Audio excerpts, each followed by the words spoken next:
Hi, this is Mizu, and we're going to start on our worksheet that is titled Pre-Algebra Chapter 6 Review 1, and we're using our Scantron, the one that goes under the scanner today. So please make sure you put all your answers on that Scantron, and if you were absent, please print that out from Edmodo.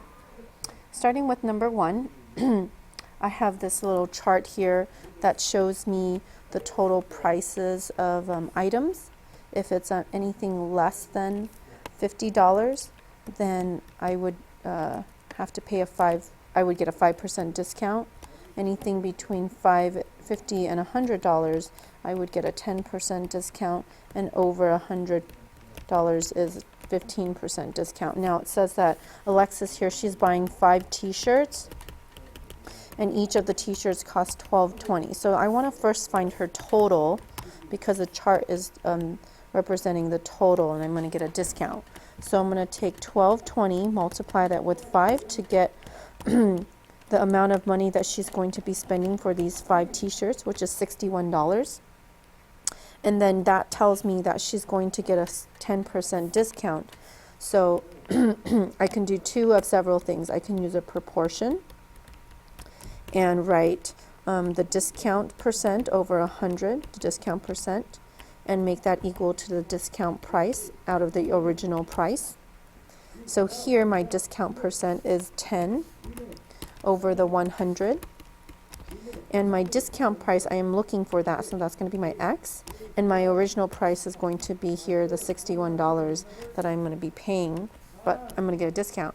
So from here, I'm going to simplify this fraction, which is 1/10, which some of us might decide to just divide 61 with 10, which is really the same thing that you're going to be doing once you work out your proportions. So I'm going to do 61 times 1 makes 61. 10 times x is 10x. So when I divide 10 and x, I get 6.1, which is the same as $6.10 is my discount, the money that I get to save and keep.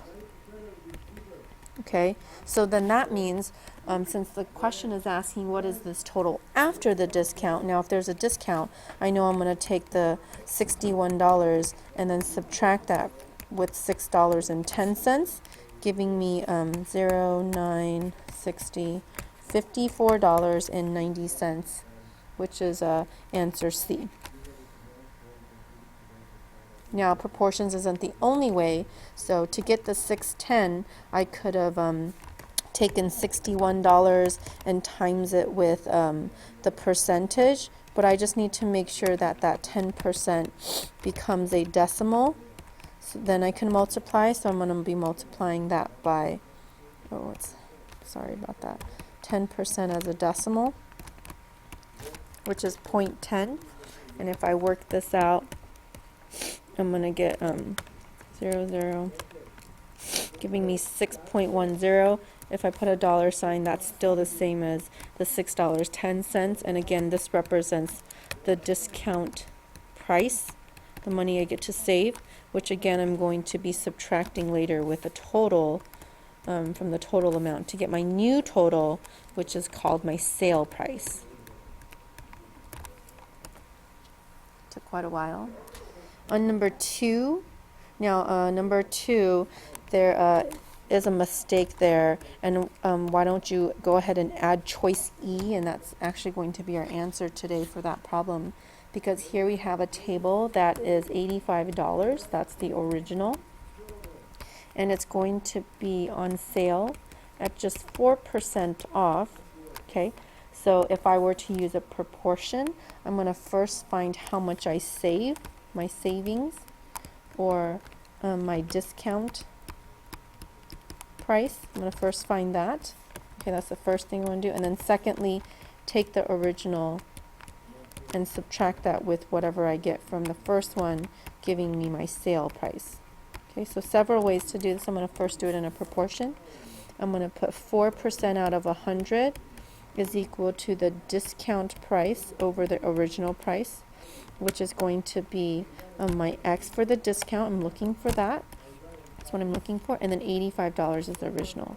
If I work that out,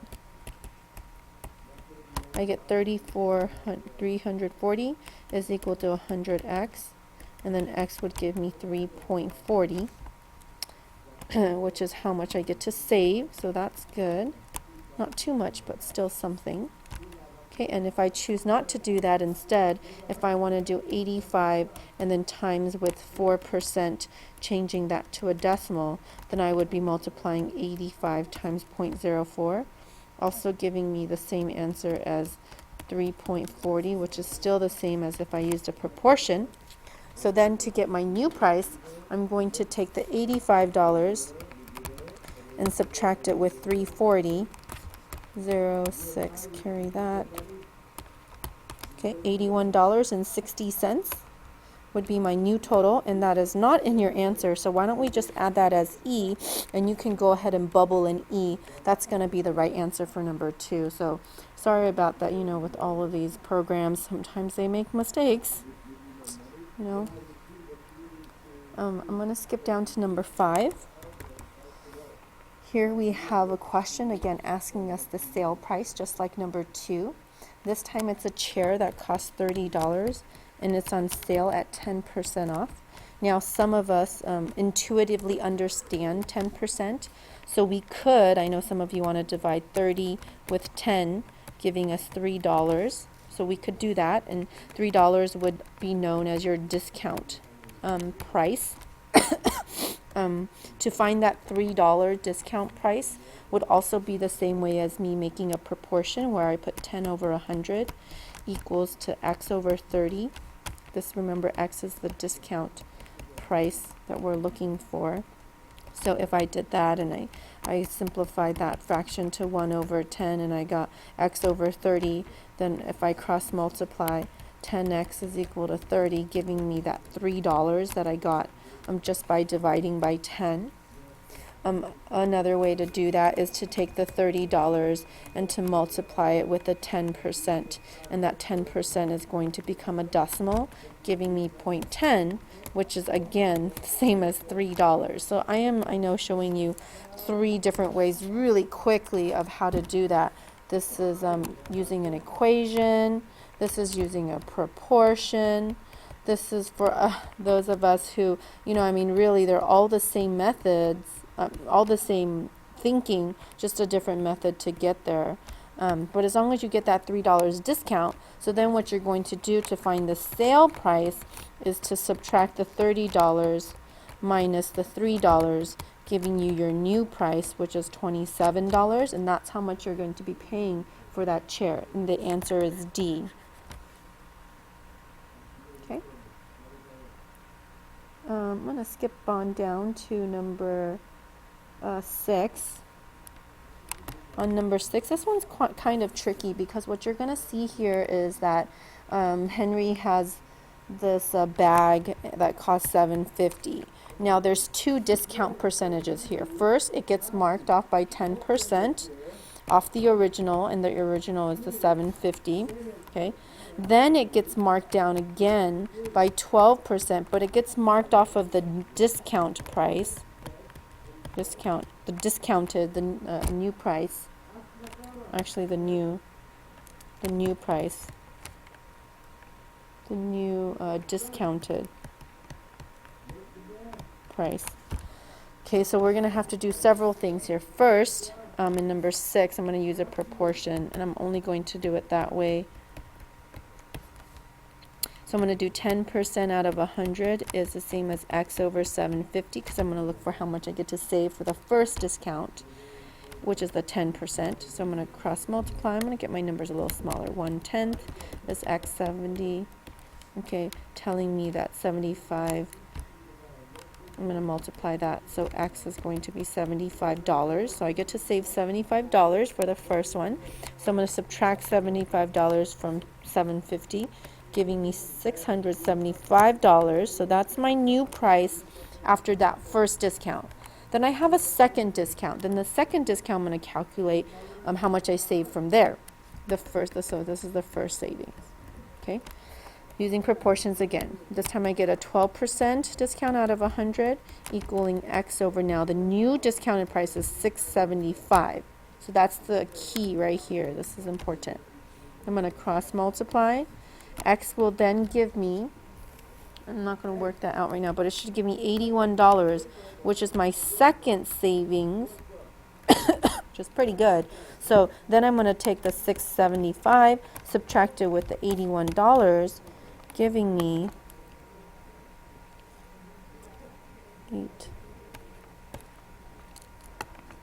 $594. And that's how much I get to pay for this bag. A. Okay, so again, going back, I used a proportion for the first part. I looked for the first savings out of 10%. Then after that, I got this new price over here, which was $675, but then it had this extra discount out of 12%. So then I figured out, then I saved another $81. So I first saved 75, then I next saved 81. So I continued to subtract 750, I subtracted 75 the first time. Then from there I subtracted 675 minus 81, and then got my new final total. We would call this the grand total after so many discounts. And that's number 6. Number 7 is going to be similar to that, so be very careful in how you order your discounts here. Number 9, I know that we have this little tax question, and we had briefly talked about tax a little bit, but the process is very similar to something like another, it's just a percentage. So here we have a percent that's known as tax.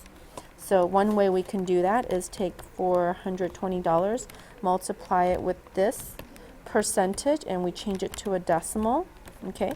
And that's going to give us $33.60. Or we can make a proportion, do 8 out of 100 is equal to x over 420. Remember, this is the original, and 100 always represents the original. 8 is the percent off, and then here would be, well, not percent off, here's the percent of tax. So here would be the tax amount. So I'm going to cross multiply, giving me again $33.60. Make sure you show your work there. And then how much was increased from the original. So I don't actually need to add it to figure out the actual price of the refrigerator after the tax. It just wants me to know how much I increased it. So the tax is an increased amount, which is going to be that $33.60, which is going to be A.